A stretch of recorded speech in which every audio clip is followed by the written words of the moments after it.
Hola.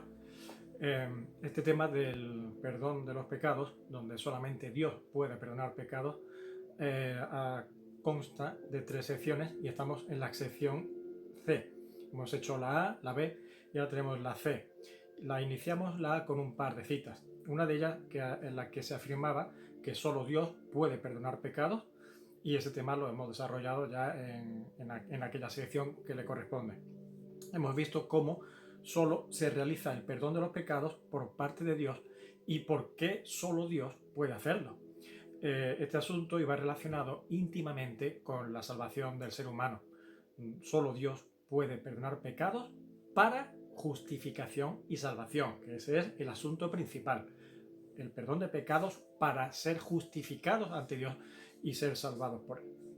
Pero ahora entramos en otro aspecto del perdón de los pecados, o del perdón de las ofensas, de los males que se hacen, que no implica la justificación y salvación del ser humano para con Dios, sino más bien implica esa actitud o comportamiento propio de una relación con un nivel mínimo de dignidad moral y espiritual. Cómo actúan las personas en base a la dignidad como seres humanos en sus relaciones personales, y de esa forma hallar el lugar del perdón de las faltas, de los errores. Y, por ejemplo, pusimos el segundo versículo, que era, como he dicho antes, en esa sección A poníamos, ¿no?, 2 pasajes. Y el segundo versículo era el de Santiago 5:16, donde leíamos: confesaos vuestras ofensas unos a otros y orad unos por otros. Esta es la cita que habíamos dejado en el comienzo.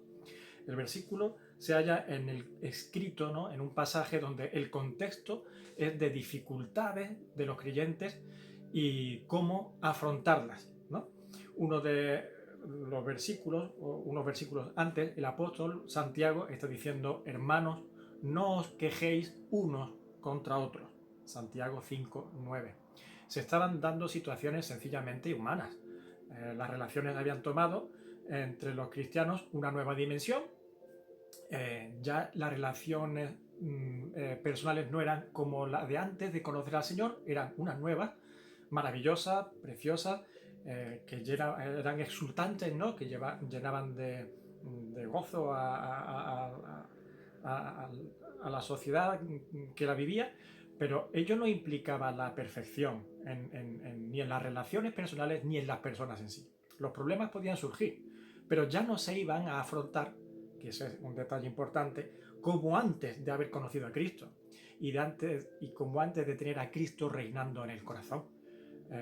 Ahora el enfrentamiento entre las personas, entre los creyentes, entre los cristianos, podía producirse como antes, pero el perdón y el arrepentimiento iban a ser algo característico que marcase la diferencia.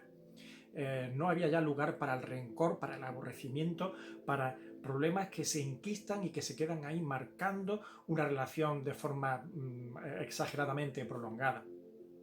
De modo que hay un ámbito social, personal, de vivencia y de convivencia, en el que se enmarca ahora la ofensa y el perdón de la ofensa, ¿no? Ofender es pecado.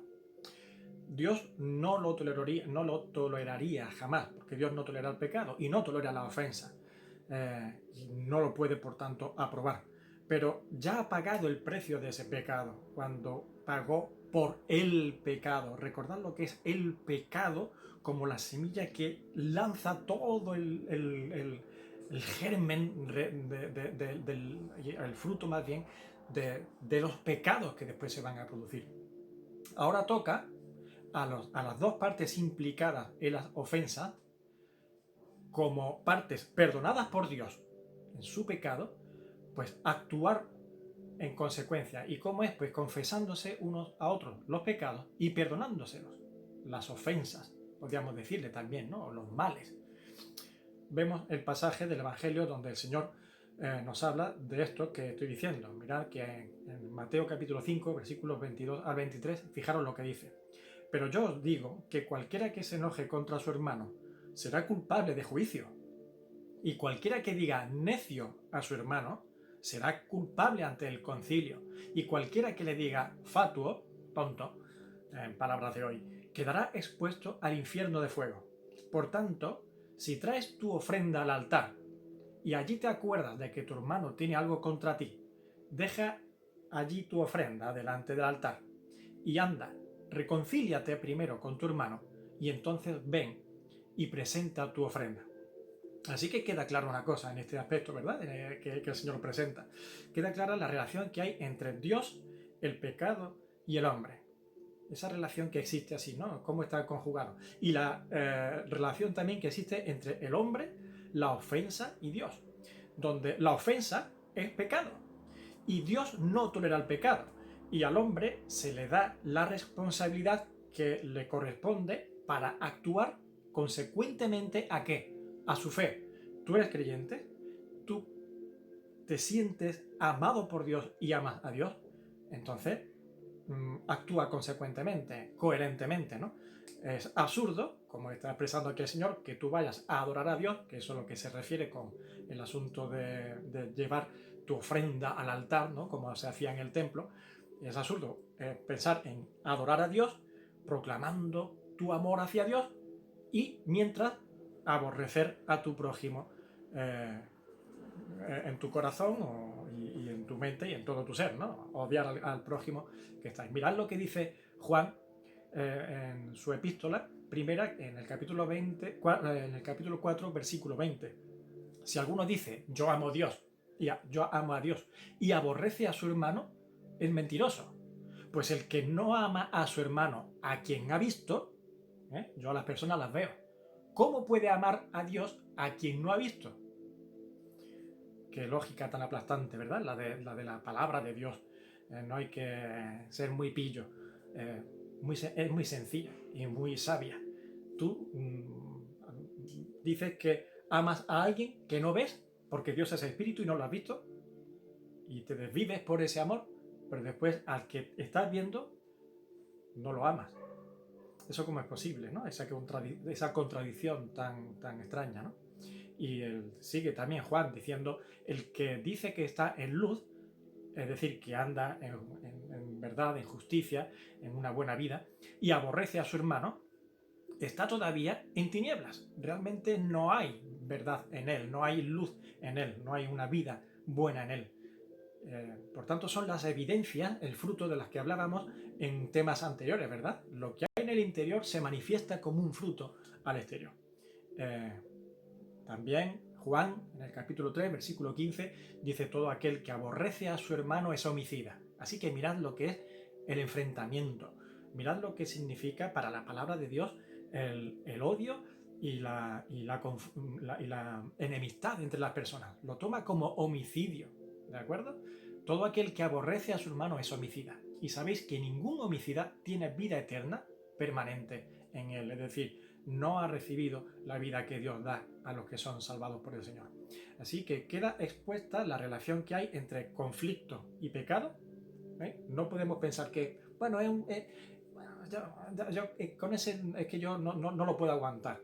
Tú no puedes decir que no lo puedes aguantar y pensar que eso es inmune delante de Dios, que eso no pasa nada, que es inocuo. No. Eso es pecado.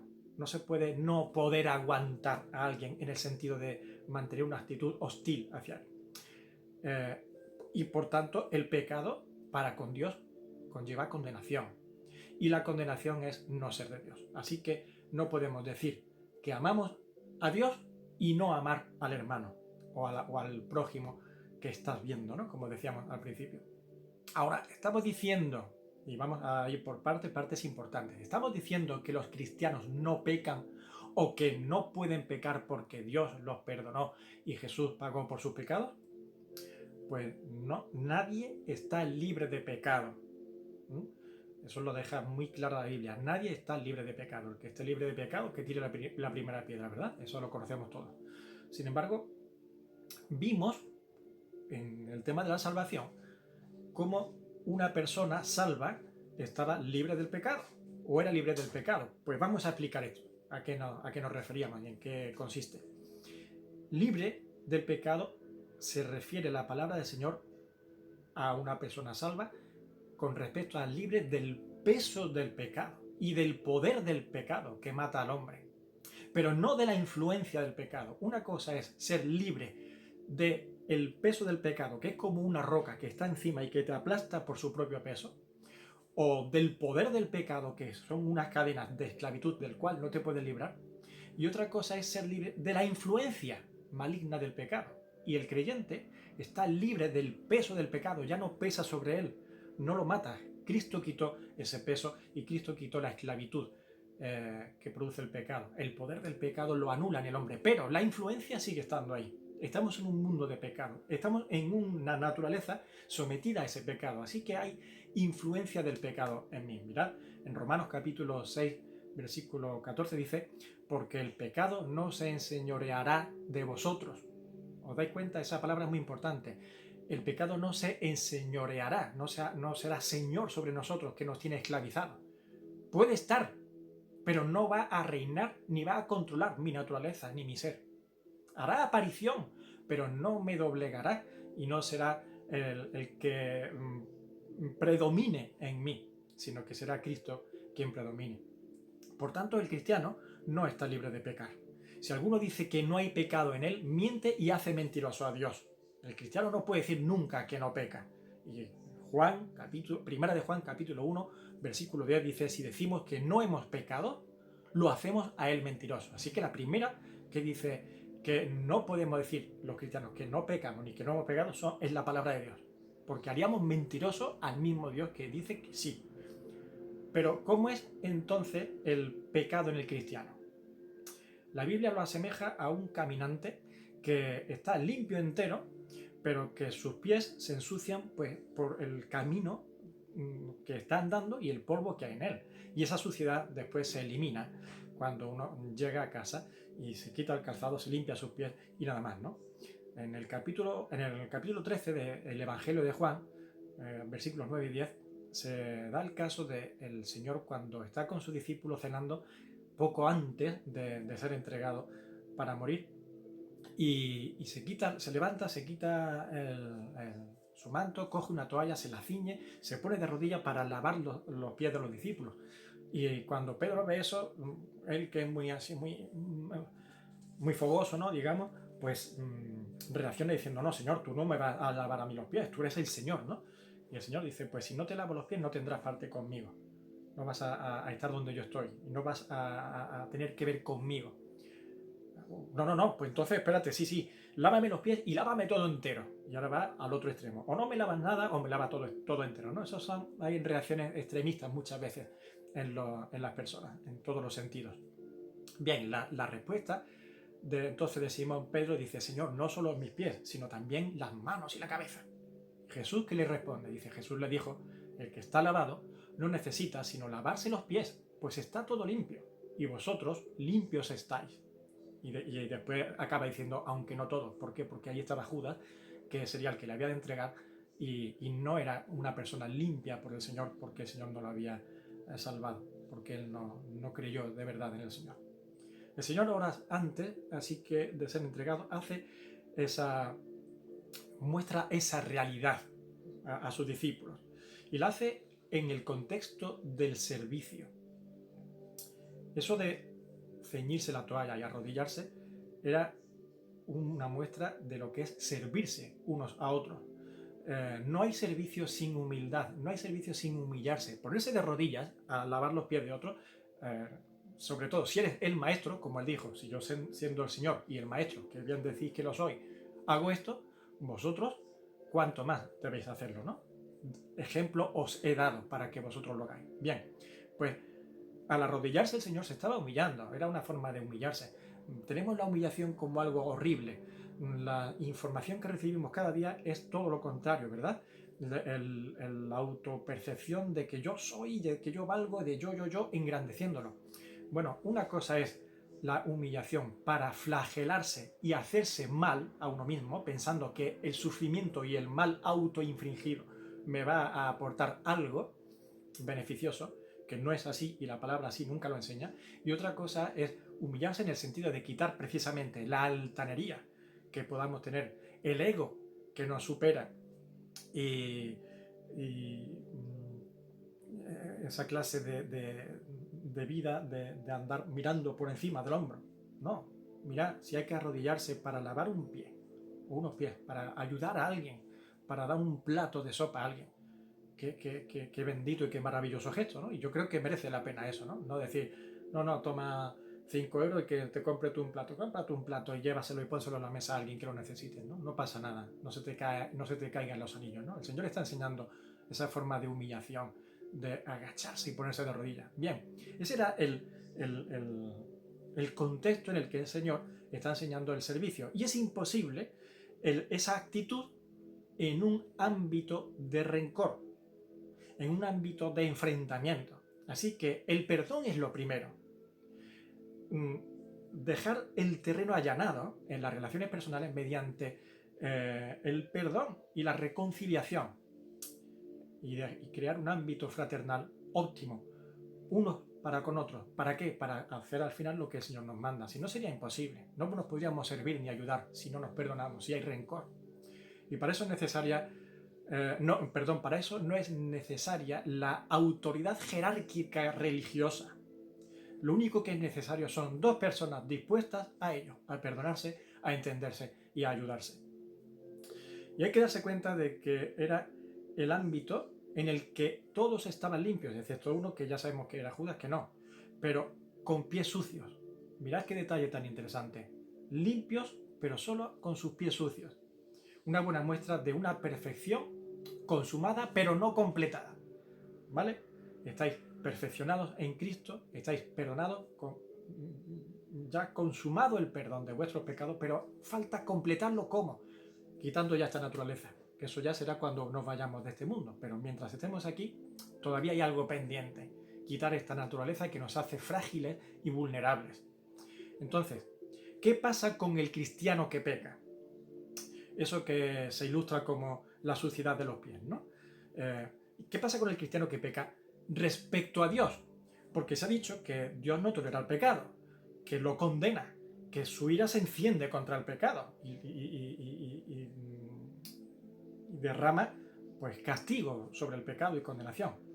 Entonces, con ese pecado, que es una realidad en el creyente, que no es una ilusión o una idea, sino que es una realidad, aunque el hermano, aunque el prójimo me perdone, pero ¿cómo afecta eso a mi relación y a mi realidad de mi pecado como cristiano ante Dios? Pues mira lo que enseña la Biblia al respecto. Primera de Juan, capítulo 2, dice, versículo 1, hijitos, estas cosas os escribo para que no pequéis. Y si alguno hubiere pecado, hombre, lo ideal es que no pequemos, ¿no? Pero como va a ser imposible que no pequemos en 40 años de vida cristiana, por ejemplo, si alguno hubiera pecado, abogado tenemos para con el Padre, que es Jesucristo el justo. Aquí está nuestro Señor, nuestro Salvador, nuestro intercesor. Recordad el vídeo donde tocamos ese tema, el del intercesor. Cristo no solo puede ofrecerse como víctima eficaz por nuestros pecados, sino que también como sumo sacerdote que traspasó los cielos, es decir, que murió y resucitó y llegó a los cielos, venciendo la misma muerte, intercede ahora por los que él salvó. Dice Hebreos capítulo 7, versículo 25, por lo cual puede también salvar perpetuamente a los que por él se acercan a Dios, viviendo siempre para interceder por ellos. ¿Os dais cuenta? Salvar perpetuamente a los que por Jesucristo se acercan a Dios, por él se acercan a Dios, viviendo siempre Jesucristo para interceder por ellos. Así que aquí se da entonces la cuestión práctica, ¿no?, de cómo se soluciona ese asunto, ese problema de mis pecados cometidos como cristiano, como hijo de Dios. Insisto en una cosa, y que quede muy clara, jamás un hijo de Dios va a dejar de serlo, nunca va a dejar de ser un hijo de Dios, hijo de Dios. Una persona salva por Jesucristo jamás dejará de ser salva y jamás perderá la salvación. No hay nada que anule la salvación hecha por Jesucristo para con una persona rescatada, ni que rompa el vínculo vital como hijo con el Padre, que es Dios. Eh, si los hijos pueden pecar, efectivamente, eso no supone que ahora Dios me rechace como hijo y me condene como alguien que pierde la salvación de Jesucristo. Dios no tolera el pecado, pero la situación no se va a dar de que Dios entonces me rechace y me condene, sino que lo que va a ocurrir es que Jesucristo actuará en ese momento del pecado actual como abogado delante del Padre. ¿Cómo? Pues nos defiende, intercediendo por nosotros en esa caída, en ese tropiezo, en ese mal que hemos podido cometer, aún siendo cristianos e hijos de Dios. ¿Cómo lo hace Jesucristo? ¿Cómo intercede? Pues mostrándose a sí mismo. Allí está la presencia de Dios. Se muestra a sí mismo como cordero inmolado, como cordero sacrificado. Y con sus marcas de ese sacrificio en su cuerpo, sus manos, sus pies, su costado. Y mostrando cómo eso es garantía de que pagó, y bien pagado, el precio de nuestras vidas, del rescate de nuestras vidas. Ahora debemos distinguir entonces entre dos cosas muy importantes: vivir en el pecado y pecar en la vida. Un hijo de Dios no vive en el pecado, pero en su vida sí peca, con más frecuencia de lo que quizás nos planteamos muchas veces. Mirad lo que dice Juan también en su primera epístola. En 2 ocasiones dice: todo aquel que es nacido de Dios no practica el pecado. Eso es muy importante. No dice todo aquel que es nacido de Dios no peca, sino que no practica el pecado. Es decir, no, el pecado no es una constante en su vida en la que se mantiene sin problema alguno, sin importarle, sin afectarle. Peca, sí, pecar peca, pero le duele y se arrepiente y busca perdón y restauración. No se mantiene en ello como si nada. ¿De acuerdo? Esa es la diferencia. Y acabamos ya, por tanto, con algún pasaje que quiero dejar también, que es muy importante. Primera de Juan, capítulo 1, 6 al 7, dice: si decimos que tenemos comunión con Él y andamos en tinieblas, mentimos y no practicamos la verdad. Pero si andamos en luz, como Él está en luz, tenemos comunión unos con otros. La relación es muy buena. Y la sangre de Jesucristo nos limpia de todo pecado. ¿Os dais cuenta? La intercesión, ese abogado que dice: mira, estos clavos, estas marcas que tengo aquí, son de unos clavos que me traspasaron y derramaron mi sangre. Di mi vida por vosotros. Di mi vida por esta familia tan extensa que está creando el Señor. ¿Hay pecado en tu vida? Seguro. Pues confiésalo a Dios, arrepintiéndote ante Él. ¿Has pecado contra tu amigo, contra tu prójimo, contra tu hermano? Pues pídele perdón a Él, al que has ofendido, y el Señor te perdonará también. Dice Juan también: si confesamos nuestros pecados, Él es fiel y justo para perdonar nuestros pecados y limpiarnos de toda maldad. Porque este es el mensaje que habéis oído desde el principio: que nos amemos unos a otros. Esta es la base de todo, ¿eh? La base de todo, y todo nos conduce siempre al amor. El final, la meta. Por amor, en amor y para amor. Y ahí se encuadra perfectamente el perdón entre unos y otros, el perdón de Dios para con nosotros. Así que el próximo tema va a ser por qué, y veremos por qué no acudir a un padre con minúsculas, clerical o jerárquico dentro de una jerarquía religiosa. Y debéis tener muy en cuenta esto que acabamos de considerar. Un fuerte abrazo, que el Señor os bendiga. El Señor nos perdona. Perdonémonos también unos a otros. Hasta pronto.